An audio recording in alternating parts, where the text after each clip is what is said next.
Hey there, it's Julie Broad of juliebroad.com, and I have a critical video for you self-publishing authors out there, self-publishing wannabe authors out there. I'm going to talk about how you're going to sell your book, because as much as I would like to believe it's the case, you write a brilliant book, the best book ever, you still have to find people to read it, unless you're okay just writing a book and that's it. But unless you're Malcolm Gladwell and you've got really, really deep pockets and you can afford to spend thousands of dollars per store to totally blanket the airport stores, right? I don't know if you've flown in the month of October, but Malcolm Gladwell's new book, David and Goliath, is everywhere. And you might think it's because Malcolm Gladwell is a big name now, right? If you haven't read The Tipping Point or any of his other books, Outliers, etc., you've probably at least heard of who he is. But he still had to pay for that coveted space. Now, I'm not clear. Businessweek said that they wouldn't say exactly how much they paid, but that Hudson News usually sells that space per store for several $1,000s.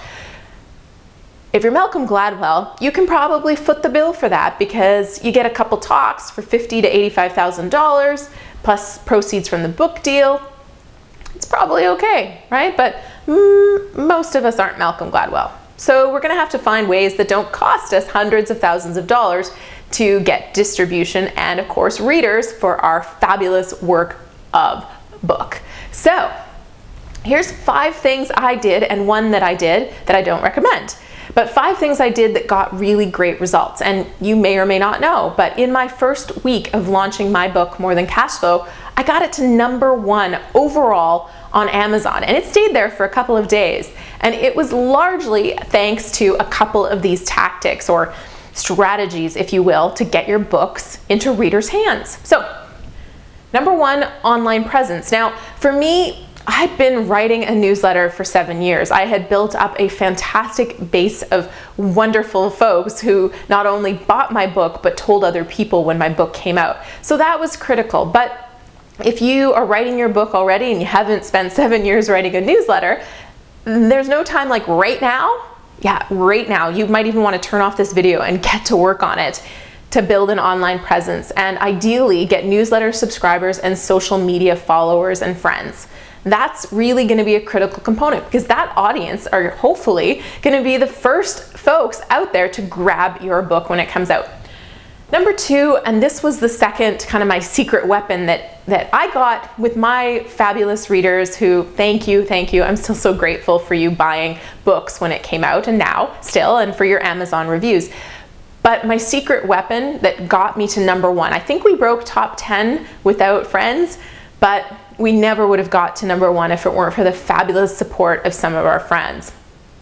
Nick and Tom Kradza of Rockstar Real Estate in particular sent some really great promotions out to their fantastic folks, and that really gave us the boost we needed to get to #1. So start networking, folks, because it's hard to do it all alone. Friends referring and recommending you and your book is going to be a huge, huge help to you. #3, I'm sorry if you really thought you could just sit behind your computer and tick away and sell books. But speaking is really, really a solid way to sell books. If you have a short talk, you can find business networking groups, meetup groups. If you're a niche like I am with real estate, there's probably shows and forums that you can speak at. And if you give a good talk, a big chunk of that room will want to buy your book, so you can sell your book right then and there. And that's a great way to sell a lot of books. Not a great way to make a ton of money, by the way, but hey, you didn't write a book to get rich, I hope.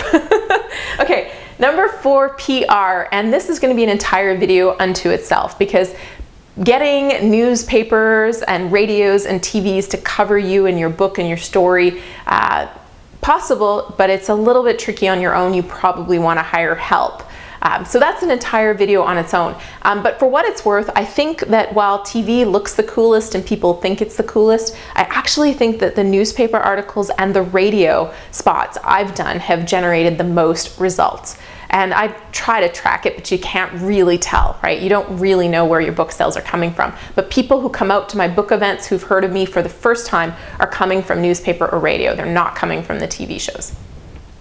#5, Promotion. Now this is what we did in the launch to really boost it, right? And that this, and this all combined together are what gave us a really, really strong start out of the gate.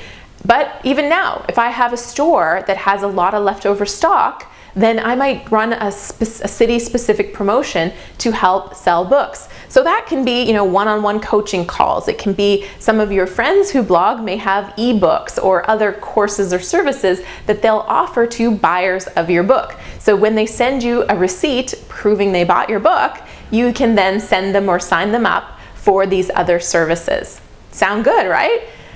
It helps to sell books. I know you're selling a $20, $25 book and you're probably giving hundreds of dollars away of services and products to do that, but sometimes people just need a little boost to go get the job done, and that works. It absolutely works to get people to buy the book now. Now, one thing that doesn't work.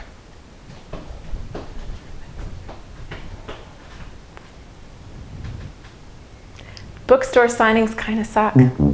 Yeah, really. Listen, a lot of my friends are like, oh, I've seen all your book signings, it looks so cool. And some of them have been pretty good. But the reality is that getting people to come out to a bookstore to buy a book these days, it's actually really hard. We've tried all kinds of promotion. We've done all kinds of media. We've had postcards. We've had personal email invites. We've even called some people. And the turnouts have been really, really low. And in speaking with the bookstores, because I've done 6 or 7 bookstore signings now, unless you're a celebrity, and even if you're a celebrity, it's really hard to get people out to the bookstores these days for those events. So I would recommend you set up speaking events or pursue these other 5 versus doing the book signings. The advantage to the book signings as a self-published author is that's how I'm getting bookstore distribution, right? So I'm not paying thousands of dollars, but I am spending an hour of my time to go and sit there at the bookstore. But that is now getting my book on the shelves of that store, whereas it wasn't that easy to get there before. So there is an advantage to it, but it doesn't sell a whole lot of books, and it takes up a lot of time and effort and energy. So I would personally recommend you focus on these 5. And if you have a great idea for selling books, let me know, because I'm still looking for great ideas. Please share. You can tweet me at revenue, or just go ahead and post a comment under this video in YouTube. And of course, if you like this video and you want more self-publishing tips from my adventure, please give me a thumbs up, because it makes me happy and it encourages me to shoot another video for you in the future. Good luck with your book sales. I'd love to hear what's working for you. Please share, and I'll see you on another video.